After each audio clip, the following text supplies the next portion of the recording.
Saatlarla oruç tutduqdan sonra 10 dəqiqədə doymaq bizlərə dünyavi həvəslərin nə qədər keçici və aldadıcı olduğunu sübut edir. İnsan həyatı boyu daha çox şeyə sahib olmağa can atır. Lakin aclıq kimi ən fundamental ehtiyac belə qısa zamanda aradan qalxır. Bu bizə həqiqi doyumluluğun maddi nemətlərdən deyil, mənəvi dəyərlərdən olduğunu göstərir. Ramazan ayı insanlara doğru yol göstərən, doğru ilə əyrini bir-birindən ayırt edən və Qur'an nazil olan aydır.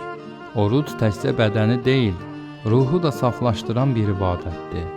O insanı səbirli, mərhəmətli və şükürlü olmağa yönəldir. Maddi acılıqla yanaşı nəfsi istəklərdən də çəkinmək insanı həqiqi mənada azad və güclü edir.